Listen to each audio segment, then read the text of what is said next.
Morning. Welcome to St. Peter's in Hove. I'm Father Alexander, and here we are ready for our 216th step in our walking tour through the Bible. And we have got to what the editor of the Jerusalem Bible calls the second poem in the Song of Songs. That's from chapter 2, verse 8, until chapter 3, verse 5. Clearly, the person who put in the chapters and the verses didn't have the same idea of how the poem divides up. And indeed, as I say, it's an anthology of poems, but how it divides up is a little bit blurred at the edges, as we'll see when we see the last chapter. I hear my love. See how he comes, leaping on the mountains, bounding over the hills. My love is like a gazelle, like a young stag. See where he stands behind our wall. He looks in at the window. He peers through the opening. My love lifts up his voice. He says to me, "Come then, my beloved. Come, my lovely one, come." For we see winter is past, the rains are over and gone. Flowers are appearing on the earth. The season of glad songs has come. The cooing of turtles' doves is heard in our land. The fig tree is forming its first figs, and the blossoming vines give out their fragrance. Come then, my beloved, my lovely one, come. Now, a man is speaking and a woman is writing this down. This is the woman telling us what the man is saying to her. And here we see very clearly that this is not a married couple. The girl lives at home and she's walled in, and he looks in at the window, he peers through the opening. Some translation, he peers through the lattice, which gives you the impression that she is sort of shuttered off, as almost like in a harem, as in the Middle East today. You have one of those lattices, you can look out, but nobody can look in. But he's looking in through the lattice, he's looking in over the wall. So these two are not married, they're not living in the same household as a married couple would be. And he comes to her, seeking her, leaping over the mountains, etc. This passage is quite often read at weddings. I've known several weddings where this has been read, and in fact, this is the only passage, as far as I know, that is read in church. Because, after all, it's an erotic poem. It's not particularly religious. It doesn't mention God at all. So the idea that this is somehow a story about marriage is not true. Now that is rather important. One of the things is not also this is neither, it doesn't really have any moral significance. And I speak as a moral theologian. At no point are these two people who are so obviously in love with each other told to control themselves or to get a grip or to somehow overcome their passions. The ancient Greeks believed that passions were completely neutral. So if somebody desired somebody else, that was completely neutral. It was just like wanting a glass of water or feeling hungry for food. They didn't think hunger or thirst had any moral significance at all. They thought sexual desire was completely without moral significance. It was just a thing to which the body was subject, like hunger or thirst. And here too, it's a thing that is to which they are subject. We have a most beautiful passage here, which is set to music by Purcell. Again, using the King James Version, which is rather more poetic. For see, the winter is past, the rains are over and gone, and the flowers are appearing on the earth. The season of glad songs has come. In other words, it is spring. Love and spring are linked. Just as the land comes to earth, the land comes to life in spring, and so the life force springs up in the man and the woman. Anyway, he carries on. My dove, hiding in the clefts of the rock, in the coverts of the cliff, show me your face, and let me hear your voice, for your voice is sweet, and your face is lovely. Amazing that these lines were written so long ago, 3,000 years old perhaps, and yet they're so modern, they're so up to date, and people have said this and have been saying this for the last 3,000 years. Your face is lovely. You can't argue with that, can you? This is human experience at its most raw. And then we have this very odd little bit that comes in that nobody can work out what it means. Catch the foxes for us, the little foxes that make havoc of the vineyards, for our vineyards are in fruit. What are these little foxes? We don't know.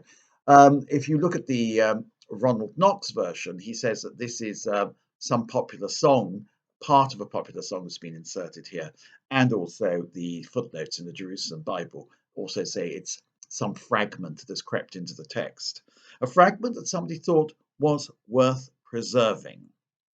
I don't think we should go down the path of thinking the little foxes are somehow or another some allegorical phrase for standing for something else. It might well be a popular song.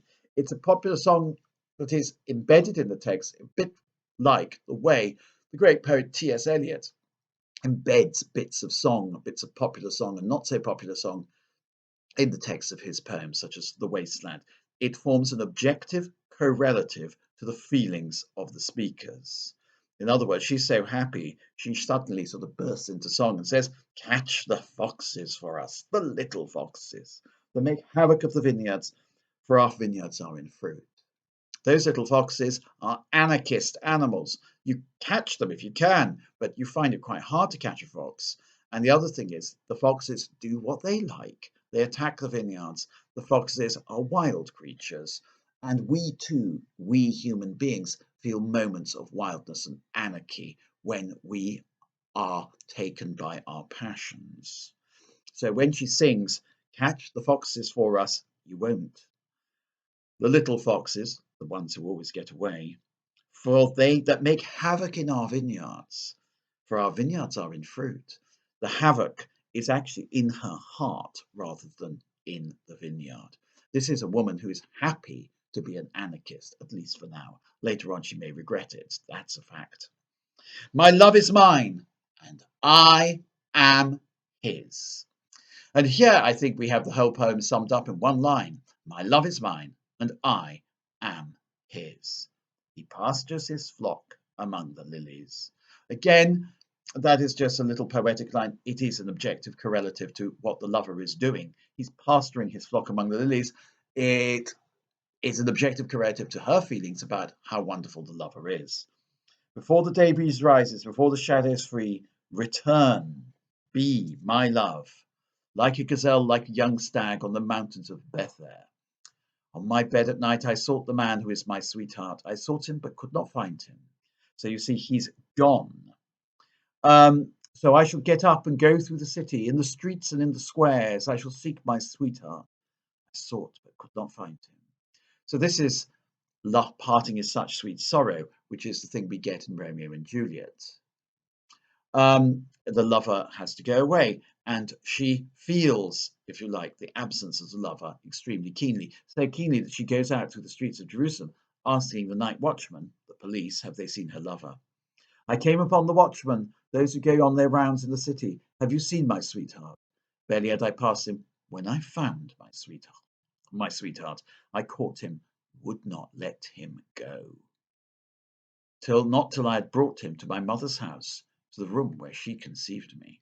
So some sort of illicit gathering there between them in the mother's house, the room in which she was born. Now, this line, my love is mine and I am his. What does this mean? Well, the church teaches that in the sexual act, in the act between husband and wife, there is mutual self-giving. That is to say, the husband says to the wife, "You are mine and I am yours," and she says, "I am yours and you are mine." In other words, they belong to each other. They are completely joined. They have what's called consortium totius vitae, a coming together of the entire life. With my body I thee worship, with all my worldly goods I thee endow. The two become one flesh. And therefore, having become one flesh, they are joined not just at that moment, but for the rest of their lives. It's a moment of complete personal union. And it perdures for the entire life. Because once that gift is made, there's no taking it back. If my love is mine and I am his, you don't wake up the next morning and say, well, I've changed my mind. Well, actually, sometimes people do. But the truth of the matter is, if that act has the meaning which we attribute to it, then marriage is an eternal covenant which only death can dissolve.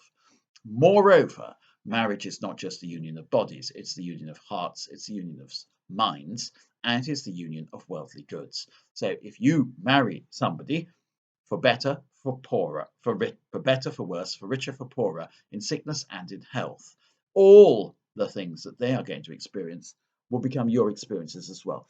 And of course, you join your property to theirs. That is a bit worldly, but also very, very important. Nothing is held back. You are completely joined. That is so important. So, if this passionate poem about two lovers who are not married does point us in the direction of what makes marriage what it is, and there can't be marriage without this passionate sexual union. Having said that, I remember the Anglican prayer book, the New Anglican prayer book, talks about the tenderness and delight of sexual union or something like that. That's the alternative service book, the common worship, anyway. Whereas, of course, if you look at what Cranmer wrote, Cranmer was, of course, an arch heretic, but he did know some stuff, and he was right about this. He talks about marriage being a noble estate for the avoidance of fornication.